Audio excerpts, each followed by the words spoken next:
let's look at some of the best and potentially the easiest Nirvana songs you could take on, and let's fire away. Let me know in the comments what you think some of the easiest ones might be. But this is the first one I could think of, and this is about a girl, okay? This is the easiest Nirvana song, I think.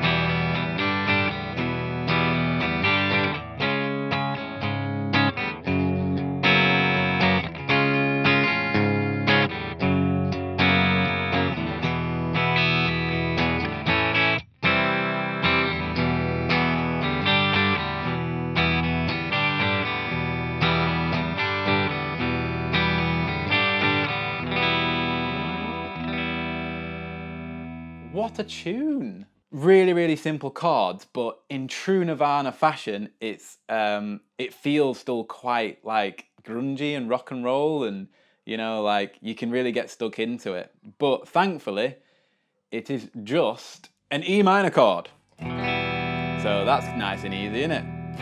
To a G major. And in this case, I think all the notes work. Full chords. I think they sound pretty nice. The strumming pattern. Down, down, up, down, up, down, up, down. Okay, so it's down, down, up, down, up, down, up, down, down, up, down, down, down, up, down, down, up, down, up, down. So C sharp major, bar chord, root 5 bar chord. So it's you hang me out to dry, da, da, da, da, da, da. But there's a bass note in between there. You might have realised that it's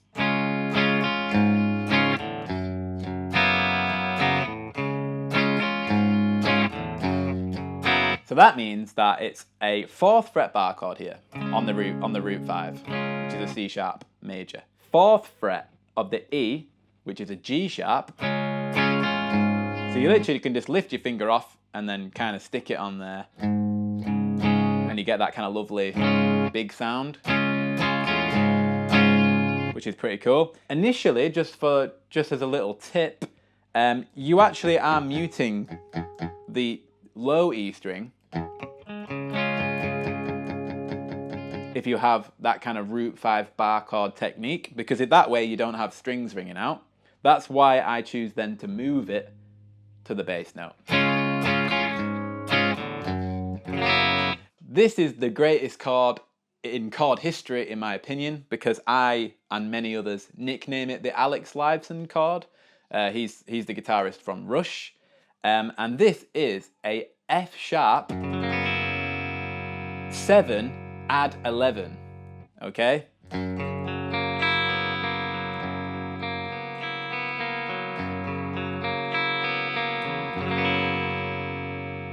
And it's easily my favourite chord. I absolutely love it. And I didn't even realise it was in this song.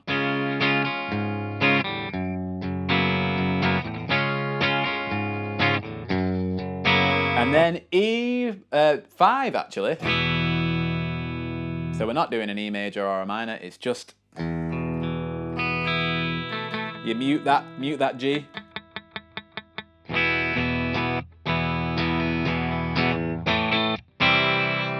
So it does a quick A to C.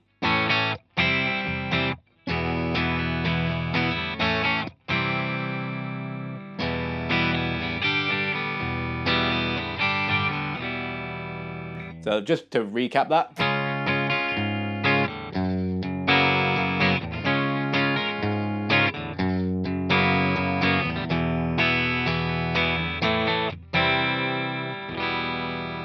Grunge is great because it's actually a very flexible genre in the sense that it's got a lot of clean involved. I'm just going to get up the pedals that I'm using so you can see what pedals I've got on the floor. I've only got 2. This is the Rat pedal. That's what's creating my main sort of... Well, I've got the Marshall DSL-40 on the clean. And then when I engage the Rat pedal,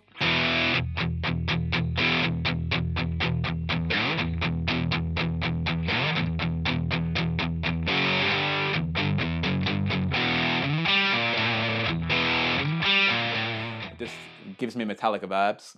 And then I've also got this on the floor. So this is my modulation pedal. That's a Dimension, and it's by Sonny Cake. Song number 1, and that was About a Girl, and that's the easiest one I think I could find. The next easiest one, a lot of grunge songs are either in E flat standard, or they might actually be in D standard. And all that means is you tune your guitar from E, because I'm going to show heart-shaped box, which is technically an E flat tuning with a drop D, but we're going to get away with it, I think.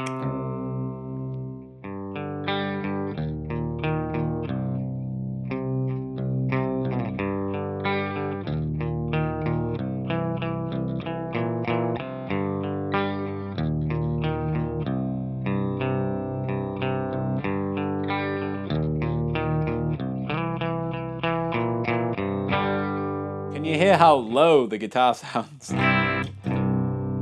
Because that is in D standard, so it's actually half a step down from the original key, but it does add a more flavour to it, I think, if you can therefore have the lower strings, being lower than standard tuning. In this case, we actually have an A5 power chord to start it. You just abandon the ring finger, don't need that. All we need is those 3 notes, A, E, and A again, which makes it, of course, an A5 chord. Lovely. And all the picking is for that is A string, D string, G string, and back to the D string. So you're going down, down, down, up. Just like that. Then, when you've got a drop D, it means that you can actually do some 1-string power chords.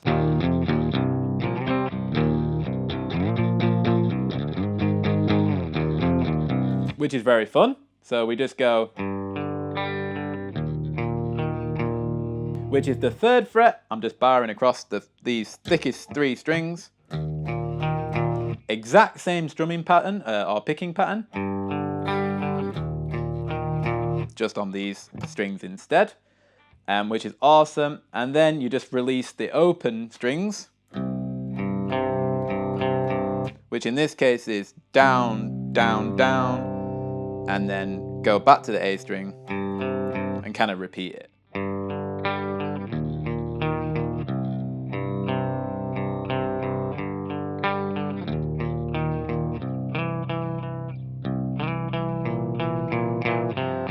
Okay, this bit's the best part by an absolute country mile. In the second half of the riff, it does a variation, which is a very common theme, where usually in the second part of any riff, it varies it to some degree. That is the major 3rd of the D. So with this open D note hanging out here, we then hit the 4th fret of the D string, which gives a lovely, we're so used to this sound. This is very minor and sad, but this is very happy. But really, in the context of the song,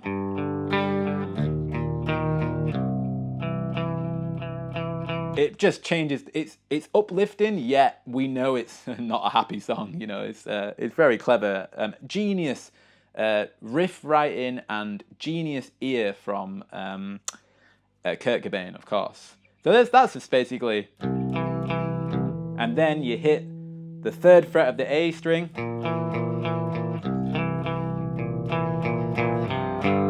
and that creates a tritone, which is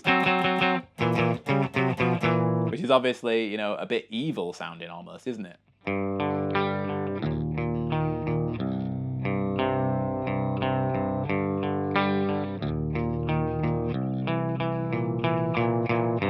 And then you just release the open strings at the end.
Definitely put your chorus on, you can really hear the difference.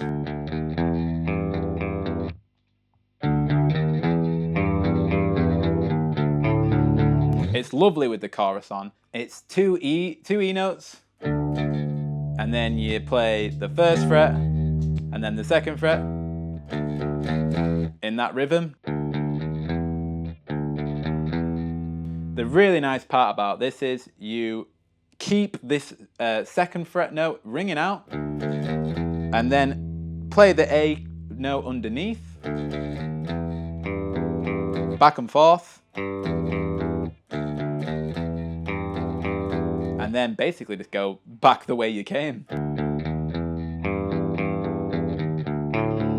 And then introduce the second fret note here.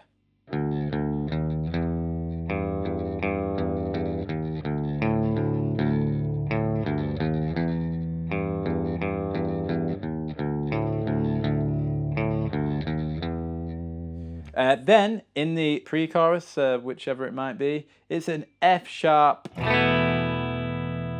sus4 perhaps, to an A major.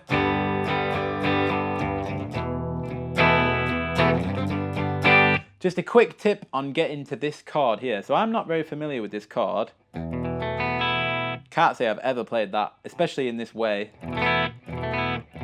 You might play it like that.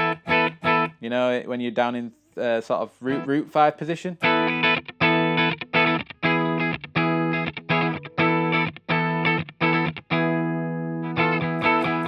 in this case, we have to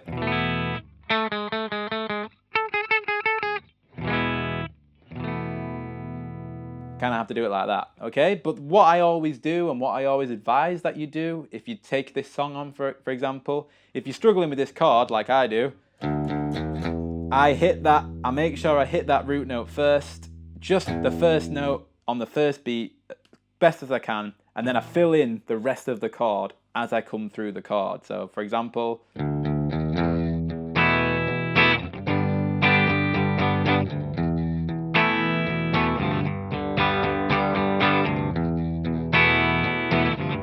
can you hear that first note, the first time I play that chord, I just hit the root note. And then I kind of fill the chord out.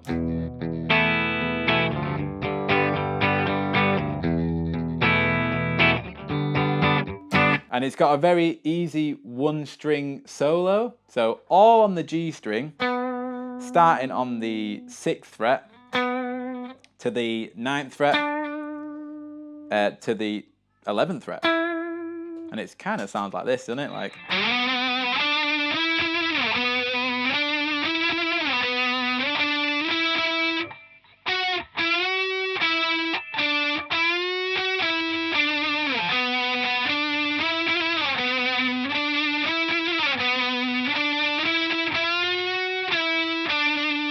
Eleventh fret of the G, I just think it kind of bends up sort of quite loosely, really. But it's definitely to that 13th fret sort of sound.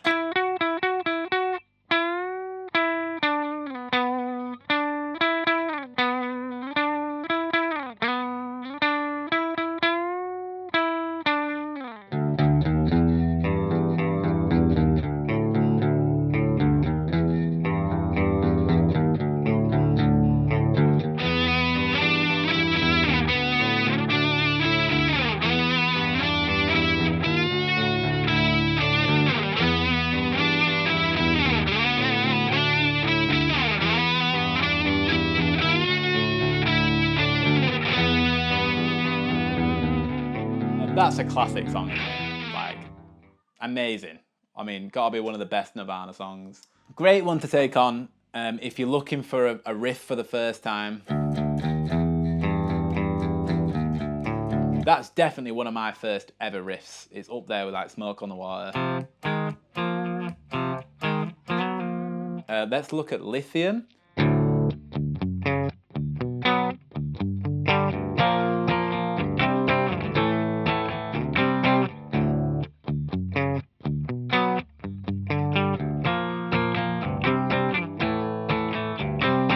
An E power chord. So that's just an E note and the B note which is on the 2nd fret of the A.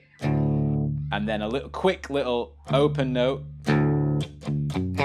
And then you plant down the 4th fret power chord, which is an A sharp or a G flat. So this is a great little picking exercise as well as playing chords. So it's a great riff, really. And then the same kind of move again. So, and that one is you jump the chord downwards. So you're going down with your fingers in the same sort of 4th fret position, but just move that power chord down to the root 5, which is a C sharp, and then just fill the power chord in with your pinky finger.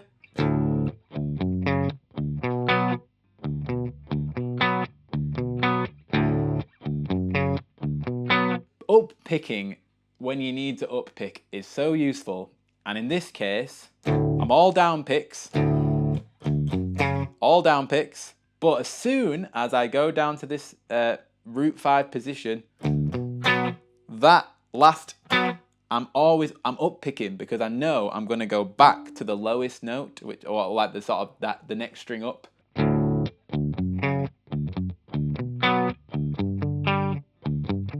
In Bloom, pretty cool.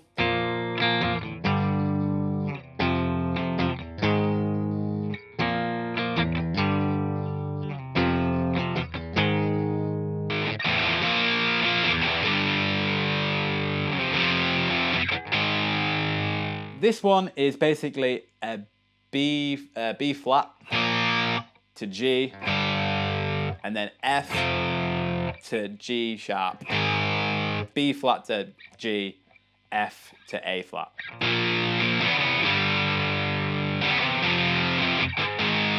Perfect for power chords. If you're looking to get some power chord riffs under your belt, literally 3-finger power chord, starting on, in this case, the 6th fret, shall we say? So 6th fret to the 3rd fret, and then F, and then to the 4th fret.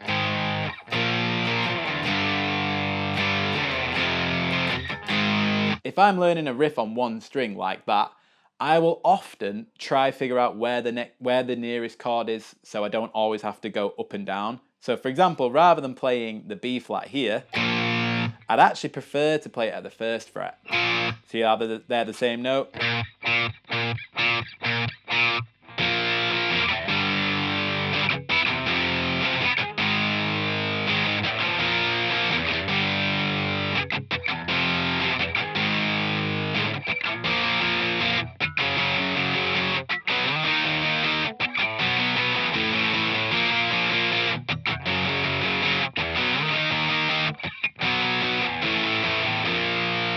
The final one, we've got to do it. If you haven't considered this, this is the next best riff you could ever learn. F power chord on the 1st fret to the B flat power chord on the 1st fret, and then to the 4th fret here. So 4th fret's a G sharp or an A flat, and then down a string is a C sharp or a D flat, and I think you know what it is.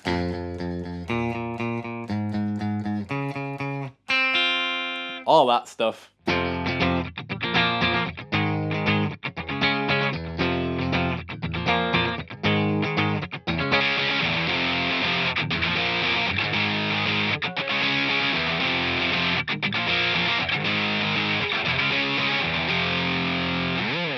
Now, the best part about that is obviously the strumming, isn't it?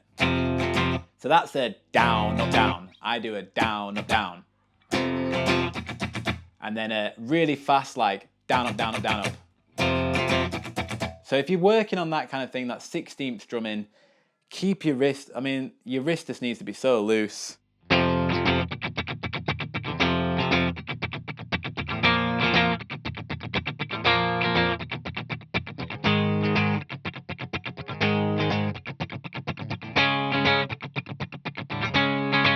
as long as you have that,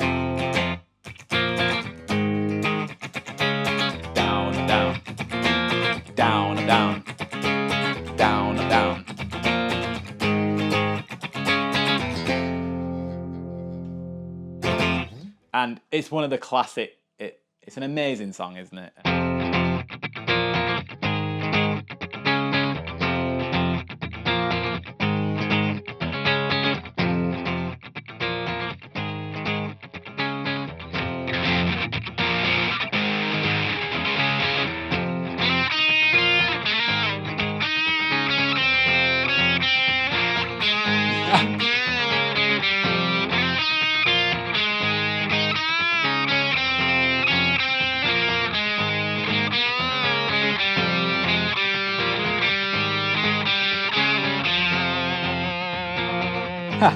I did that in true Cobain style there. I just totally forgot how the solo went. But the solo is fantastic.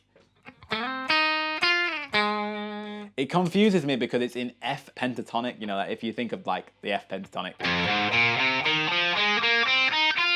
Which I'm so not used to playing in. Even F sharp I'm more used to. But playing in here is so weird. If you think about that, those notes there are that classic extension.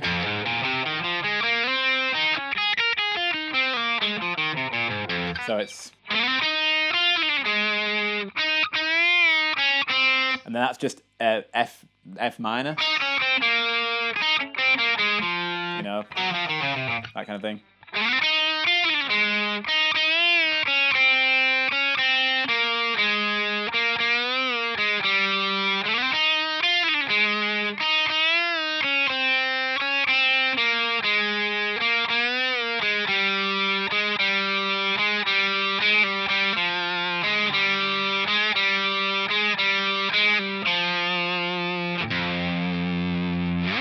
So, yeah, I mean, if anyone takes that on, you just saw it there. Just a really, really good solo to learn. Pentatonic position.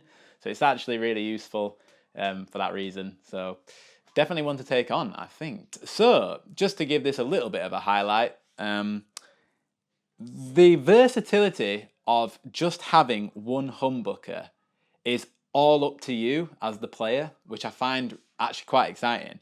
So normally we've got loads of bells and whistles, like we've got three-way switches or five-way switches on a Strat, we've got tone knobs and everything. What this encourages you to do, in my opinion, is just having one pickup. Is, for example, having a clean tone and then having a pedal. You know, okay, you've got a lot of options there. But also, you'd be surprised, for example,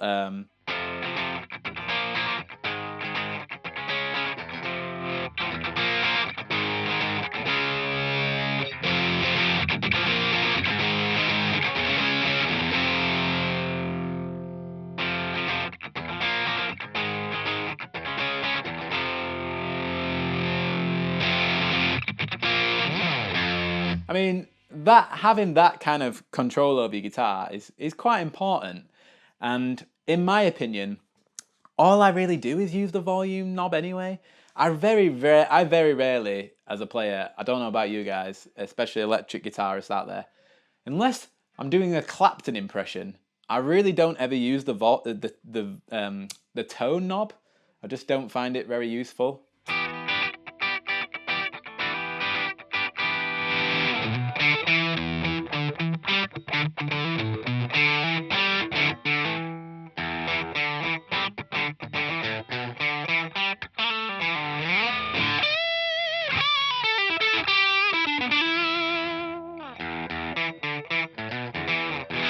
I mean, I do love playing the acoustic guitar. I just play a lot of electric. It's good to have a bit of both. Like, we're lucky that we can have such variation in our playing. So, see you later, guys.